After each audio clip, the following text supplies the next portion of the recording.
మీరు ఎస్ఐపిలో ఇన్వెస్ట్ చేస్తూ ఉంటే ఇప్పుడు నేను చెప్పే టాపిక్ మీకు చాలా యూజ్ అవుతుంది.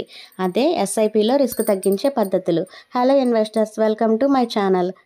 ఈ వీడియోలో మీకు ఎస్ఐపిలో రిస్క్ తగ్గించే పద్ధతుల గురించి చెప్తున్నాను. First one, invest for long term.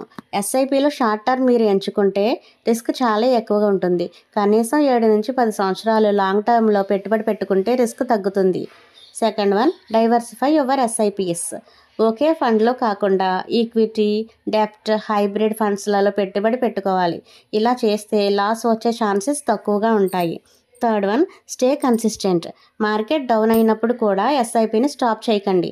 Regular investing వల్ల యావరేజ్ కాస్ట్ మరియు బెనిఫిట్స్ వస్తాయి. Fourth one, choose right fund. మీ గోల్ని, రిస్క్ని, కెపాసిటీని తగిన ఫండ్స్ ఎంచుకోండి. ర్యాండమ్గా ఇన్వెస్ట్ చేస్తే రిస్క్ ఎక్కువ. ఫిఫ్త్ వన్, రివ్యూ తప్పనిసరి. ఇయర్కి ఒకసారైనా మీ ఎస్ఐపి పెర్ఫార్మెన్స్ చూసుకోవాలి. అవసరమైతే చేంజెస్ చేసుకోవాలి. ఎస్ఐపిలో రిస్క్ పూర్తిగా పోదు, కానీ సరైన పద్ధతులు ఫాలో చేస్తే అది చాలా తగ్గిపోతుంది. విన్నారు కదా, ఇవే ఎస్ఐపిలో రిస్క్ తగ్గించే పద్ధతులు. మీరు సేఫ్గా గ్రో అవ్వాలి అనుకుంటే రీసెర్చ్ బాగా చేసి లాంగ్ టర్మ్లో ఎక్కువ సంవత్సరాలు పెట్టుబడి పెట్టుకుంటే ఎస్ఐపిలో రిస్క్ తగ్గించుకోవచ్చు. ఈ వీడియో మీకు నచ్చినట్లయితే లైక్ చేయండి. మరిన్ని యూస్ఫుల్ వీడియోస్ కోసం ఈజీ స్టాక్స్ తెలుగుకి సబ్స్క్రైబ్ అవ్వండి. నెక్స్ట్ వీడియో ఏ టాపిక్ మీద కావాలో కామెంట్ చేయండి. మర్చిపోకండి ఫ్రెండ్స్. బాయ్.